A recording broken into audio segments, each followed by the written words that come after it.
បាទសូមជម្រាបសួរប្រិយមិត្តទាំងអស់គ្នាបាទសូមស្វាគមន៍មកកាន់កម្មវិធីបច្ចុប្បន្នភាពអាមេរិកាំងបាទនៅពេលនេះនៅសហរដ្ឋអាមេរិកថ្ងៃពុធនៅឡើយទេណាថ្ងៃទី11ខែមីនាឆ្នាំ2026ក្នុងគណៈពេលដែរនៅប្រទេសកម្ពុជាគឺថ្ងៃប្រហើយទី12ខែមីនាឆ្នាំ2026បាទទោះបីជាប្រិយមិត្តចូលរួមស្ដាប់ពីកន្លែងណាក៏ដោយបាទស្វាគមន៍ចឹងនៅក្នុងកម្មវិធីបច្ចុប្បន្នភាពអាមេរិកាំងខ្ញុំសម្រាប់យកព័ត៌មានសំខាន់ចំនួន5មកជម្រាបជូនប្រិយមិត្តទាំងអស់គ្នាគឺទី1នេះមានព័ត៌មានខាង FBI គាត់ថាអ៊ីរ៉ង់ប្រហែលជាមានគម្រោងចង់វាយប្រហារទៅលើរដ្ឋ California របស់សហរដ្ឋអាមេរិកដោយបាញ់ដ្រូនចេញពីនាវាឥឡូវនេះនៅរដ្ឋ California គឺលោកអភិបាលរដ្ឋថាគឺបានដាក់វិធានការតាមដាននិងបង្ការចាប់តាំងពីការប្រយុទ្ធគ្នានៅប្រទេសអ៊ីរ៉ង់ចាប់ផ្ដើមម្លេះព័ត៌មានទី2នេះគឺជាការសម្រេចរបស់ក្រុមប្រឹក្សាសន្តិសុខរបស់អង្គការសហប្រជាជាតិដែលជាការមួយធ្វើឲ្យប៉ះពាល់ទៅដល់អ៊ីរ៉ង់ផងដែរដោយក្រុមប្រឹក្សាសន្តិសុខរបស់អង្គការសហប្រជាជាតិគឺបានស្នើឲ្យប្រទេសអ៊ីរ៉ង់ឈប់វាយប្រហារទៅលើបណ្ដាប្រទេសនៅតំបន់ឈូកសមុទ្រ PAX បាទដែលក្នុងសេចក្តីសម្រេចនោះមិនបាននិយាយទៅដល់សហរដ្ឋអាមេរិកឬក៏ប្រទេសអ៊ីស្រាអែលដែលវាយប្រហារលើអ៊ីរ៉ង់នោះទេដែលបណ្ដាលឲ្យ Ambassador លោកឯកអគ្គរដ្ឋទូតរបស់អ៊ីរ៉ង់ថាជារឿងមួយអយុត្តិធម៌សម្រាប់ប្រទេសអ៊ីរ៉ង់ណាហើយព័ត៌មានទី3នេះគឺមេដឹកនាំថ្មីកម្ពុជារបស់អ៊ីរ៉ង់មកដល់ថ្ងៃនេះហើយនៅតែមិនទាន់មានចេញសារអ្វីក្រោយពីទទួលបានការបោះឆ្នោតឲ្យធ្វើជាមេដឹកនាំកម្ពុជារបស់ប្រទេសអ៊ីរ៉ង់នៅឡើយទេតើមូលហេតុអ្វីបានជាគាត់នៅស្ងាត់ស្ងៀមយ៉ាងនេះបាទហេតុផលមានច្រើនក្នុងចំណោមនោះគឺអាចបញ្ជាក់ថាគាត់បានរងរបួសព័ត៌មានទី4នេះគឺសហរដ្ឋអាមេរិកឥឡូវនេះកំពុងតែបើកការស៊ើបអង្កេតជាផ្លូវការហើយទៅលើការវាយប្រហារដោយមីស៊ីលទៅលើសាលារៀនកុមារីម្នាក់ដែលបានបណ្ដាលឲ្យមនុស្សស្លាប់ជាង160នាក់បាទបើសិនជារកឃើញមែនថាជាស្នាដៃរបស់សហរដ្ឋអាមេរិកគឺនេះជាការធ្វើប្រហែសដល់មហន្តរាយមួយរបស់សហរដ្ឋអាមេរិកក្នុងប្រវត្តិសាស្ត្រនេះបាទពីព្រោះអីការបង្ហាញដំបូងថាអាចជាកំហុសរបស់សហរដ្ឋអាមេរិកហើយព័ត៌មានចុងក្រោយនេះគឺសូមជូនបច្ចុប្បន្នភាពតកតងជាមួយនឹងតម្លៃប្រេងឆៅនៅលើទីផ្សារអន្តរជាតិនៅថ្ងៃនេះលោកប្រធានាធិបតី Donald Trump បានបញ្ជាក់ថាលោកប្រហែលជានឹងប្រើប្រាស់ប្រេងយុទ្ធសាស្ត្របម្រុងរបស់សហរដ្ឋអាមេរិកដែលត្រូវបញ្ចេញដើម្បីទប់ទល់តម្លៃទីផ្សាររហូតតែវិបត្តិនៅក្នុងប្រទេសអ៊ីរ៉ង់ឬក៏ការបិទច្រកសមុទ្រ Hormuz ត្រូវបានបញ្ចប់បាទនេះជាព័ត៌មានសំខាន់ដែលខ្ញុំចងក្រងសម្រាប់ប្រិយមិត្តទាំងអស់គ្នាបាទព័ត៌មានទី1នេះគឺជាសេចក្តីរាយការណ៍របស់ខាង Los Angeles Times San Francisco Chronicle មានសេចក្តីរាយការណ៍ច្រើនតែម្ដងទីភ្នាក់ងារសារព័ត៌មានក៏រាយការណ៍ច្រើនអំពីការព្រមានរបស់ FBI របស់សហរដ្ឋអាមេរិកថាអ៊ីរ៉ង់កំពុងតែរកវិធីដើម្បីវាយប្រហារមកលើរដ្ឋ California ប៉ុន្តែមិនទាន់មានកំណត់ថានៅតំបន់ចំណុចណានៅឡើយទេពីព្រោះរដ្ឋ California ធំណាស់បាទគឺការវាយប្រហារដោយ drone បាទដូច្នេះឥឡូវនេះខ្ញុំដកស្រង់ពីសេចក្តីរាយការណ៍នេះគឺបាទបានថតទុកមុនអញ្ចឹងសូមជូនសេចក្តីរាយការណ៍នេះឲ្យប្រិយមិត្តបានដឹងទីភ្នាក់ងារអនុវត្តច្បាប់ជាច្រើននៅតំបន់ឈូងសមុទ្រភាគខាងលិចរបស់សហរដ្ឋអាមេរិកបាននិយាយកាលពីថ្ងៃពុធទី11ខែមីនាថាពួកគេបានតាក់ទងជាមួយនឹងមន្ត្រីសហព័ន្ធបន្ទាប់ពីមានរបាយការណ៍នៃការជូនដំណឹងដែលចេញដោយការិយាល័យ FBI កាលពីខែមុនបានព្រមាននាយកដ្ឋានប៉ូលីសនានាថាអ៊ីរ៉ង់កំពុងពិចារណាវាយប្រហារដោយយន្តហោះគ្មានមនុស្សបើកនៅតំបន់ឆ្នេរសមុទ្រភាគខាងលិចរបស់សហរដ្ឋអាមេរិកជាក់ស្ដែង FBI បានផ្ញើការជូនដំណឹងនេះនៅចុងខែកុម្ភៈដោយអះអាងថាបានទទួលព័ត៌មានថាអ៊ីរ៉ង់ត្រូវបានគេសង្ស័យថាមានបំណងធ្វើការវាយប្រហារដោយមិនបានរំពឹងទុកដោយប្រើ drone ពីនាវាមិនស្គាល់អត្តសញ្ញាណមួយគ្រឿង nơi ai trên đây sầm mót nơi xã rọt làm rích chia bị xét phải chăng nâng cô đá đá mình ban bệnh chết nơi khung rọt California khung cả nơi đá xã rọt làm rích thuê ca bi praha phải chăng nâng Iran cái chú nằm năng lý ban này dây thà dương mình miên qua miên mà thay mà pi pe bê lia vì thì sao cô đá rưới chôn làm mơ này ca bi praha để theo ban chop là can niti hai por miên ní theo ban ri cá đâm bông đời tu ABC News ការព្រមាននេះត្រូវបានផ្ញើចេញនៅក្នុងប្រតិបត្តិព័ត៌មានមួយដែលជាការធ្វើបច្ចុប្បន្នភាពសន្តិសុខសហព័ន្ធជាច្រើនដែលបានផ្ញើទៅកាន់មន្ត្រីរដ្ឋកាលីហ្វ័រញ៉ាដែលបន្ទាប់មកបញ្ជូនវាទៅមន្ត្រីមានសមត្ថកិច្ចក្នុងស្រុកនិងអ្នកសង្គ្រោះបន្ទាន់នេះបើយោងតាមការបញ្ជាក់របស់មន្ត្រីរដ្ឋកាលីហ្វ័រញ៉ានិងទូរទស្សន៍ ABC News លោក Cameron Pollan អ្នកនាំពាក្យការិយាល័យ FBI ក្នុងទីក្រុង San Francisco បានបដិសេធមិនធ្វើអត្ថាធិប្បាយអភិបាលរដ្ឋ California លោក Gavin Newsom បាននិយាយថាលោកបានដឹងអំពីការព្រមានដល់ប៉ូលីសក្នុងស្រុកអំពីការគម្រាមកំហែងនៃការវាយប្រហារដោយយន្តហោះគ្មានមនុស្សបើកប៉ុន្តែបាននិយាយថាលោកមិនមានព័ត៌មានបន្ថែមអំពីការជូនដំណឹងនេះទេលោកបានបង្កើតមជ្ឈមណ្ឌលប្រតិបត្តិការរដ្ឋនៅពេលដែលសង្គ្រាមចាប់ផ្ដើមដើម្បីតាមដានការគម្រាមកំហែងដែលអាចកើតមានចំពោះរដ្ឋ California ដោយសម្របសម្រួលជាមួយមន្ត្រីក្នុងស្រុកនិងត្រៀមខ្លួនសម្រាប់សេណារីយ៉ូដ៏អាក្រក់បំផុតលោកបានប្រាប់អ្នកយកព័ត៌មាននៅក្នុងសន្និសីទសារព័ត៌មានមួយនៅថ្ងៃពុធទី11ខែមីនានេះថាបញ្ហាយន្តហោះគ្មានមនុស្សបើកតែងតែជាបញ្ហាចម្បងហើយយើងបានប្រមូលផ្ដុំក្រុមការងារពិសេសជុំវិញបញ្ហាទាំងនោះវាមិនមែនជារឿងគួរឲ្យភ្ញាក់ផ្អើលនោះទេសំណួរមាននៅពេលនេះអំពីអ្វីដែលអាចកើតមានឡើងនៅពេលបន្ទាប់បាទសូមអរគុណប្រិយមិត្តបាទសូមអរគុណប្រិយមិត្តទាំងអស់គ្នាបាទដែលបានស្ដាប់នៅសេចក្តីរាយការណ៍នេះអញ្ចឹងដូច្នេះគឺអាជ្ញាធរបានដឹងអំពីបញ្ហានេះហើយកំពុងតែបាទចាត់វិធានការបង្ការផងដែរ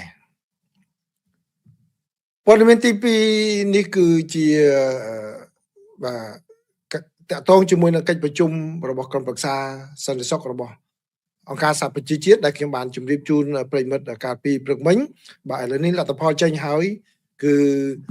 នៅថ្ងៃពុធទី11ខែមីនាឆ្នាំ2026នេះក្រុមប្រឹក្សាសន្តិសុខរបស់អង្គការសហប្រជាជាតិបានអំពាវនាវឲ្យអ៊ីរ៉ង់បញ្ឈប់ការវាយប្រហាររបស់ខ្លួនលើបណ្ដារដ្ឋនៅឈូងសមុទ្រពេរសនៅក្នុងសេចក្តីសម្រេចនោះមិនបានលើកឡើងពីការវាយប្រហាររបស់សហរដ្ឋអាមេរិកឬអ៊ីស្រាអែលទៅលើអ៊ីរ៉ង់នោះទេដែលជំរុញឲ្យឯកអគ្គរដ្ឋទូតអ៊ីរ៉ង់ថ្លែងថ្កោលទោសចំពោះអ្វីដែលលោកចាត់ទុកថាជាការប្រើប្រាស់ដ៏ខុសឆ្គងយ៉ាងច្បាស់លាស់នៃស្ថាប័នអន្តរជាតិមួយនេះសេចក្តីសម្រេចនេះដែលបានអនុម័តដោយសម្លេងឆ្នោតចំនួន13គាំទ្រនិងមានសម្លេងអនុប្រវត្តិចំនួន2ទាមទារឲ្យបញ្ឈប់ការវាយប្រហារទាំងអស់ជាបន្ទាន់ដោយសាធារណរដ្ឋអ៊ីស្លាមអ៊ីរ៉ង់ប្រឆាំងនឹងប្រទេសបារ៉ែនគុយវ៉ែតអូម៉ង់កាតាអារ៉ាប៊ីសាអូឌីតអារ៉ាប់រួមនិងយ៉ូដានីសេចក្តីសម្រេចក៏ថ្កោលទោសសកម្មភាពឬការគំរាមកំហែងណាមួយដោយសាធារណរដ្ឋអ៊ីស្លាមអ៊ីរ៉ង់ដែលមានគោលបំណងបិទឬរារាំងឬជៀតចែកក្នុងការធ្វើនាវាចរអន្តរជាតិតាមច្រកសមុទ្រហូមូសបាទនេះគឺជាបច្ចុប្បន្នភាពដែលខ្ញុំជម្រាបជូនប្រិយមិត្តទាំងអស់គ្នាបាទអញ្ចឹងដូច្នេះនៅក្នុងអត្ថបទនេះបាននិយាយឲ្យថាតើមានការយោងទៅដល់សហរដ្ឋអាមេរិកយ៉ាងម៉េចមានការនិយាយយ៉ាងម៉េចទៅដល់អ៊ីរ៉ង់បាទធ្វើឲ្យអ៊ីរ៉ង់មិនសប្បាយចិត្តនោះទេព័ត៌មានទី3នេះគឺតកតងជាមួយនឹងមេដឹកនាំកម្ពុជាថ្មីរបស់ប្រទេសអ៊ីរ៉ង់បាទគឺលោកមូស្តាបាខាមេនីឥឡូវនេះមកដល់ពេលនេះនៅមិនទាន់ឮសំឡេងពីលោកនៅឡើយទេបាទគឺ3ថ្ងៃបន្ទាប់ពីលោកមូស្តាបាខាមេនីត្រូវបានប្រកាសថាបានឡើងតំណែងជំនួសឪពុករបស់គាត់ដែលត្រូវបានសម្លាប់ហើយគាត់ឡើងជាមេដឹកនាំកម្ពុជារបស់អ៊ីរ៉ង់នោះគឺលោកមិនបានបង្ហាញខ្លួនតាមវីដេអូឬជាសាធារណៈឡើយហើយក៏មិនចេញសេចក្តីថ្លែងការណ៍ជាលិលាក់អក្សរណាមួយនោះដែរហេតុផលមួយគឺការព្រួយបារម្ភថាការទំនាក់ទំនងណាមួយដែលគាត់ធ្វើអាចបង្ហាញទីតាំងដែលគាត់កំពុងតែលាក់ខ្លួនពួនអាត្មានិងធ្វើឲ្យគាត់កាន់តែមានគ្រោះថ្នាក់ នេះបើយោងតាមមន្ត្រីអ៊ីរ៉ង់3រូបដែលនិយាយក្នុងលក្ខខណ្ឌមិនបញ្ចេញឈ្មោះក្នុងការពិភាក្សាអំពីប្រធានបទដ៏រសើបនេះទេនៅក្នុងប្រទេសអ៊ីរ៉ង់ប៉ុន្តែកត្តាមួយទៀតគឺថាលោកខាមេនីលោកមូស្តាបាខ្លួនឯងហ្នឹងដែលពេលនេះមានអាយុ56ឆ្នាំបានរងរបួសនៅថ្ងៃបើកការវាយប្រហារដោយអ៊ីស្រាអែលនិងសហរដ្ឋអាមេរិកគឺគាត់របួសតាំងតែពីថ្ងៃទី28ខែកុម្ភៈមកម្លេះមន្ត្រីអ៊ីរ៉ង់ទាំង3នាក់បាននិយាយថាពួកគេទៅបានអ៊ីស្រាអែលជនជាន់ខ្ពស់នៅក្នុងរដ្ឋាភិបាលអ៊ីរ៉ង់បានបញ្ជាក់ប្រាប់ថាក្នុងរយៈពេល2ថ្ងៃកន្លងមកនេះថាលោកខាមេនីបានរងរបួសរួមទាំងជើងរបស់គាត់ផងចាំបានថារងរបួសជើងផងនិងរងរបួសនៅកន្លែងផ្សេងទៀតផងដែរប៉ុន្តែគាត់មានការប្រុងប្រយ័ត្ននិងកំពុងជ្រកកោត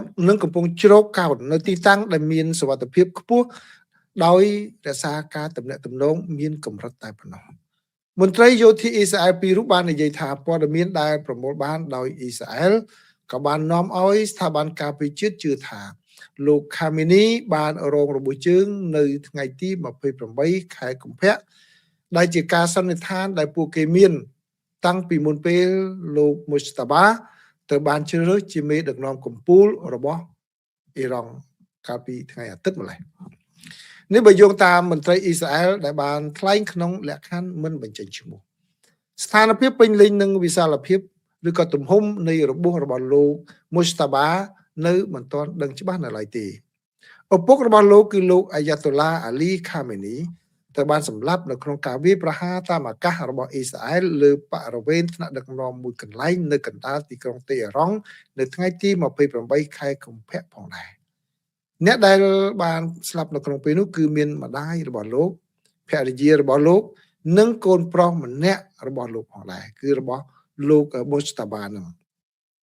ក៏ដូចជាមន្ត្រីការពារជាតិកំពូលអ៊ីរ៉ង់ជាច្រើនរូបក៏ត្រូវបានសម្លាប់នៅក្នុងការវាយប្រហារនៅថ្ងៃនោះផងដែរតម្រុយមួយនៃស្ថានភាពរបស់លោកខាមេនីមូស្តាបាខាមេនីគឺគេបានដឹងដោយយោងទៅលើទូរទស្សន៍រដ្ឋនិងទីភ្នាក់ងារសារព័ត៌មានរដ្ឋអ៊ីណាដែលបានហៅលោកថាជាមេដឹកនាំកំពូលនិងជាអតីតយុទ្ធជនរងរបួសជាងទៅទៀតសេចក្តីថ្លែងការណ៍មួយពីអង្គការ Comité Emdad ដែលជាអង្គការសប្បុរសធម៌សាសនាដ៏មានឥទ្ធិពលរបស់រដ្ឋាភិបាលបានអបអរសាទរលោកមូស្តាបាខាមេនីដែលបានហៅលោកថាជាអតីតយុទ្ធជនរងរបួសក្នុងសង្គ្រាមបាទដូច្នេះគេអាចដឹងតែប៉ុណ្្នឹងឯង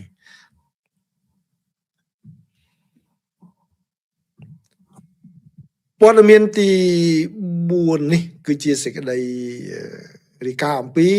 ការស៊ើបអង្កេតរបស់ខាងយោធាសហរដ្ឋអាមេរិកពាក់ព័ន្ធជាមួយនឹងការវាយប្រហារទៅលើសាលារៀនកុមារីមួយនៅក្នុងប្រទេសអ៊ីរ៉ង់បាទប្រិមិត្តមើលរូបភាពនេះសិនមុននឹងខ្ញុំអានអត្ថបទនៅក្នុងគំនូសពណ៌លឿងគឺជាសាលារៀនដែលកុមារីរងរបួសបាទមានមនុស្ស65នាក់យ៉ាងហោចណាស់បានស្លាប់បាត់បង់ជីវិតឯនៅជាប់នេះបាទនៅជាប់នេះគឺរង្វង់មួយឲ្យដាក់អក្សរ base BASE គឺជាមូលដ្ឋានយោធារបស់អ៊ីរ៉ង់បាទកងទ័ពជើង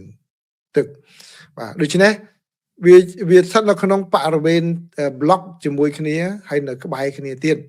បាទអញ្ចឹងវាជារឿងមួយងាយស្រួលនៅក្នុងការច្រឡំឃើញទេបាទមួយជាមូលដ្ឋានបាទខាងទ័ពមួយផងដែរហើយមួយទៀតជាសាលារៀនរបស់កុមារីបាទអញ្ចឹងហើយបានជាមានរឿងនេះកើតឡើងហើយសហរដ្ឋអាមេរិកកំពុងតែស៊ើបអង្កេតបើយោងតាមសេចក្តីរាយការណ៍នេះបានឲ្យដឹងថាសហរដ្ឋអាមេរិកបានចាប់ផ្ដើមការស៊ើបអង្កេតជាផ្លូវការមួយលើការវាយប្រហារដោយមីស៊ីលលើសាលារៀនកុមារីអ៊ីរ៉ង់មួយកន្លែងដែលបានសម្លាប់មនុស្សយ៉ាងហោចណាស់ចំនួន165នាក់ដែលភាគច្រើនជាកុមារីបន្ទាប់ពីការវាយប្រហារបឋមបានកំណត់ថាសហរដ្ឋអាមេរិកមានកំហុសនេះបើយោងតាមមន្ត្រីអាមេរិកម្នាក់ដែលបាននិយាយប៉ុន្តែមិនបញ្ចេញឈ្មោះដោយសារតែលោកមិនអាចនិយាយជាសាធារណៈបាននោះទេការស៊ើបអង្កេតនេះត្រូវបានគេដឹងរំពឹងថានឹងចំណាយពេលអស់ជាច្រើនខែ ហើយនឹងរួមបញ្ចូលមានការសម្ភាសជាមួយអ្នកពាក់ព័ន្ធទាំងអស់ចាប់តាំងពីអ្នករៀបចំផែនការនិងមេបញ្ជាការរហូតដល់អ្នកដែលបានអនុវត្តការវាយប្រហារនេះដោយផ្ទាល់ប្រសិនបើអាមេរិកមានទួនាទីគឺក៏មានជាប់ពាក់ព័ន្ធនៅក្នុងការវាយប្រហារដោយដែលគេបានបញ្ជាក់បឋមនេះមែនបាទនេះគឺត្រូវបានគេចាត់ទុកថាគឺជាឧបទ្ទវហេតុដ៏សាហាវនិងគ្រោះថ្នាក់បំផុតហើយដែលយោធាសហរដ្ឋអាមេរិកបានប្រព្រឹត្តឡើងពាក់ព័ន្ធនឹងជនស៊ីវិលក្នុងរយៈពេលជាច្រើនទសវត្សរ៍មកនេះសភាបានបង្កើតការិយាល័យពិសេសមួយសម្រាប់មន្ទីរបញ្ចកោណដើម្បីទប់ស្កាត់ការកំណត់គោលដៅដោយចៃដន្យលើជនស៊ីវិលប៉ុន្តែកិច្ចការរបស់ការិយាល័យនោះត្រូវបានកាត់បន្ថយយ៉ាងខ្លាំងដោយលោករដ្ឋមន្ត្រីក្រសួងការពារជាតិបច្ចុប្បន្នគឺលោក Pete Hegseth គឺលោកបានកាត់ចោលភ្លាមតែម្ដងបន្ទាប់ពីលោកបានជួបកាន់តំណែងកាលពីឆ្នាំមុនអ្នកនាំពាក្យសេតាវិមានអ្នកស្រី Anna Kelly បានថ្លែងថាការស៊ើបអង្កេតនេះកំពុងតែបន្តហើយដោយដែលយើងបាននិយាយគឺសហរដ្ឋអាមេរិកមិនដូចជារបបភេរវកម្មអ៊ីរ៉ង់ទេគឺសហរដ្ឋអាមេរិកមិនកំណត់គោលដៅវាយប្រហារទៅលើជនស៊ីវិលនោះទេដោយឡែកមន្ត្រីមន្ទីរបញ្ចកោណមិនបានឆ្លើយតបទៅនឹងសំណើសំការអត្ថាធិប្បាយឡើយនៅក្នុងសន្និសីទសារព័ត៌មានមួយភ្លាមបន្ទាប់ពីសង្គ្រាមបានចាប់ផ្ដើមលោក Hegseth បានរិះគន់ច្បាប់នៃការប្រយុទ្ធគ្នាដែលលោកចាត់ថាមានលក្ខណៈល្ងងខ្លៅដែលលោកបាននិយាយថាច្បាប់បែបនេះជាជែកដល់ការវិយោគជ័យជំនះបាទនេះគឺជាព័ត៌មានទី4ណាបាទរីឯព័ត៌មានទី5ខ្ញុំសូមជូនបច្ចុប្បន្នភាពតកតងជាមួយនឹងស្ថានភាពប្រេងនៅលើទីផ្សារអន្តរជាតិហើយនឹងវិធានការរបស់សហរដ្ឋអាមេរិកថាតើសហរដ្ឋអាមេរិកនឹងធ្វើវិធានការយ៉ាងម៉េចបាទបើតាមលោកប្រធានាធិបតីដូណាល់ត្រាំគឺលោកបានបញ្ជាក់ថាសហរដ្ឋអាមេរិកនឹងប្រើប្រាស់ប្រេងយុទ្ធសាស្ត្រប្រេងបំរុងយុទ្ធសាស្ត្ររបស់សហរដ្ឋអាមេរិកដើម្បីទប់តម្លៃប្រេងបាទខ្ញុំបានថតសេចក្តីរាយការណ៍នេះសូមប្រិយមិត្តស្ដាប់និងទស្សនាដូចតទៅលោកប្រធានាធិបតីដូណាល់ត្រាំបាននិយាយនៅថ្ងៃពុធទី11ខែមីនានេះថាលោកនឹងប្រើប្រាស់ប្រេងបំរុងយុទ្ធសាស្ត្ររបស់សហរដ្ឋអាមេរិកដើម្បីជួយកាត់បន្ថយថ្លៃថាមពលក្នុងអំឡុងពេលសង្គ្រាមអ៊ីរ៉ង់លោកត្រាំបាននិយាយនៅក្នុងបទសម្ភាសន៍ជាមួយអ្នកផ្សាយព័ត៌មាន WKRC នៅទីក្រុង Cincinnati ថា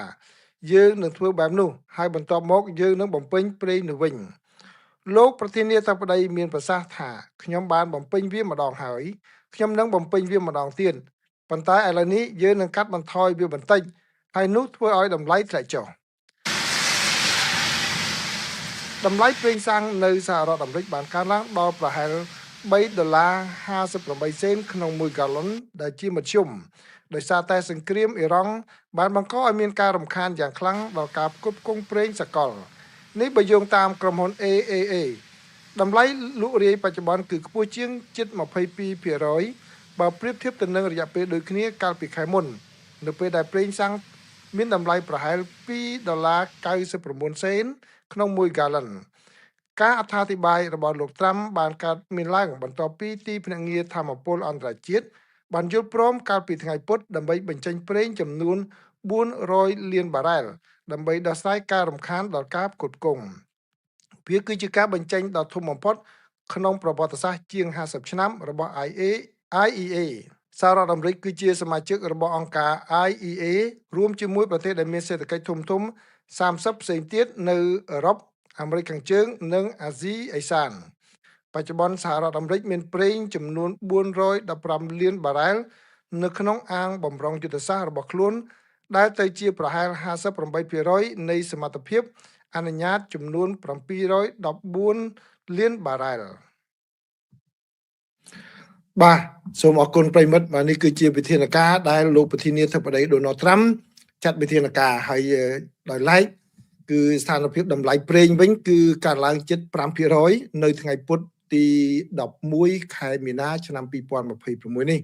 ខណៈដែលការវាយប្រហារថ្មីទៅលើកប៉ាល់នៅច្រកសមុទ្រ Hormuz កាន់តែអាក្រក់ទៅដោយការភ័យខ្លាចពីការរំខានដល់ការផ្គត់ផ្គង់ហើយអ្នកវិភាគបាននិយាយថាសំណើរបស់ទីភ្នាក់ងារថាមពលអន្តរជាតិសម្រាប់ការបញ្ចេញប្រេងបំរុងយ៉ាងច្រើនសន្ធឹកសន្ធាប់ cứ mình cướp con đầm bay bẩn thu bẩn thói cả bụi bảo ramទាំងនោះទេក្រុមហ៊ុនប្រេងឆៅ Brent បានឡើងតម្លៃ$4.18សេនឬត្រូវជា4.8%រហូតដល់$91.98សេនក្នុងមួយបារ៉ែលខណៈដែលប្រេង West Texas Intermediate របស់សហរដ្ឋអាមេរិកបានបញ្ចប់ការលក់ដូរប្រចាំថ្ងៃដោយកើនឡើងចំនួន$3.80សេនឬត្រូវជា4កណ្ដកសញ្ញា6%ទៅដល់តម្លៃ$87.25សេនក្នុងមួយបារ៉ែលក្រុមហ៊ុនសន្តិសុខនិងហានិភ័យផ្លូវសមុទ្របាននិយាយនៅថ្ងៃពុធនេះដែរថាកប៉ាល់ចំនួន3គ្រឿងទៀតត្រូវបានវាយប្រហារដោយគ្រាប់ផ្លោងនៅច្រកសមុទ្រ Hormuz ចំនួននេះធ្វើឲ្យចំនួនកប៉ាល់ដែលរងការវាយប្រហារនៅក្នុងតំបន់នេះកើនឡើងដល់យ៉ាងហោចណាស់ចំនួន14គ្រឿងចាប់តាំងពីសង្គ្រាមអ៊ីរ៉ង់បានចាប់ផ្ដើមដោយឡែកប្រេងឆៅរបស់អ៊ីរ៉ង់វិញនៅតែបន្តហូរកាត់ច្រកសមុទ្រ Hormuz